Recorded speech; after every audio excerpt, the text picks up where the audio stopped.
Daily. Taste the Daily. EC మొత్తం BJP చెప్పి చేతుల్లో ఉందని టీపీసీసీ చీఫ్ మహేష్ కుమార్ గౌడ్ సంచలన ఆరోపణలు చేశారు. ఈసీని తమ గుప్పెట్లో పెట్టుకుని ఓట్ల ఎన్నికల్లో అవకతవకలకు బీజేపీ పాల్పడుతుందని అన్నారు. ఓట్ చోరీ అవకతవకలపై రాహుల్ గాంధీ ఇప్పటికే ఆధారాలతో నిరూపించారని గుర్తు చేశారు.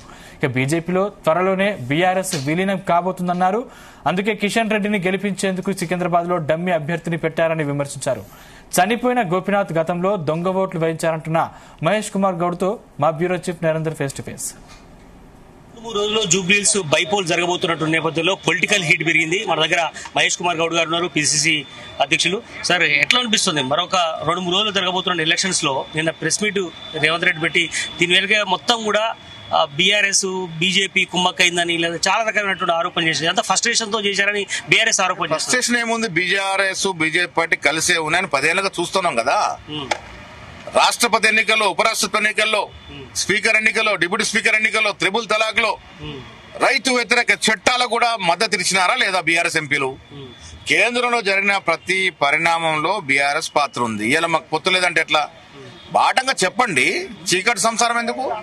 మేము ఇలా పొత్తులో ఉన్నాం సిపిఐతో, సిపిఎంతో, టీజేఎస్ తో బాటంగా చెప్తా ఉన్నాం.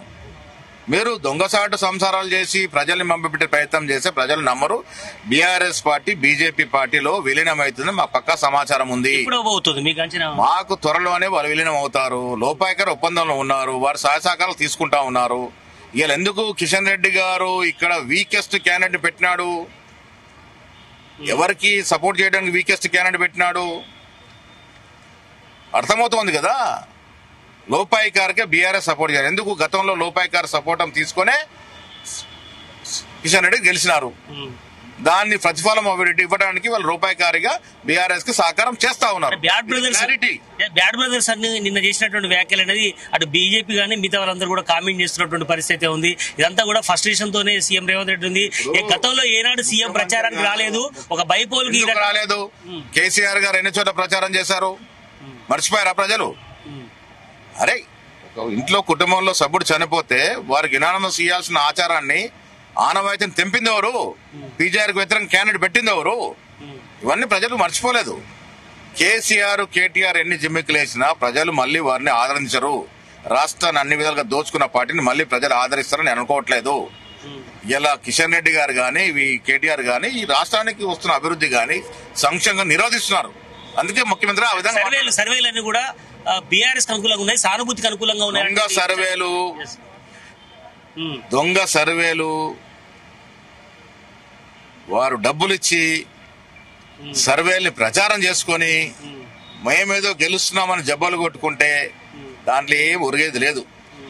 గ్రౌండ్ లో ఉన్న పరిస్థితి వేరు. సర్వేలు ప్యాకేజీ రూపంలో సర్వేలు చేయించుకుంటే అయిపోద్దా?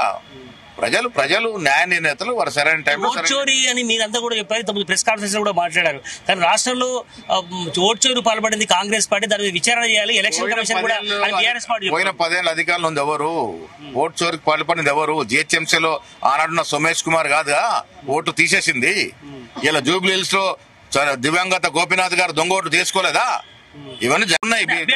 అభ్యర్థి బ్రదర్ కి దొంగ ఓట్లు ఉన్నాయని కూడా వాళ్ళు. ఇవన్నీ తప్పుడు ప్రచారాలు, తప్పుడు ఆరోపణలు. ఏది ఏమైనా జూబ్లీహిల్స్ తో కాంగ్రెస్ పార్టీ గెలుస్తుంది. మొత్తానికి గెలవడం అనేది ఖాయం. అది ఎంత మెజార్టీ అనేది తెలిసే అవకాశం ఉంటుంది. అదే సమయంలో ఓట్ చోరు పాల్పడింది బీఆర్ఎస్ ఆనాడు మున్సిపల్ ఎన్నికల సమయాలను కూడా పిసిసి అధ్యక్షుడు మహేష్ కుమార్ గౌడ్ ఆరోపణ చేస్తున్నటువంటి పరిస్థితి. కెమెరా పర్సన్ కృష్ణతో నరేందర్, జీటీ న్యూస్, గాంధీ భవన్.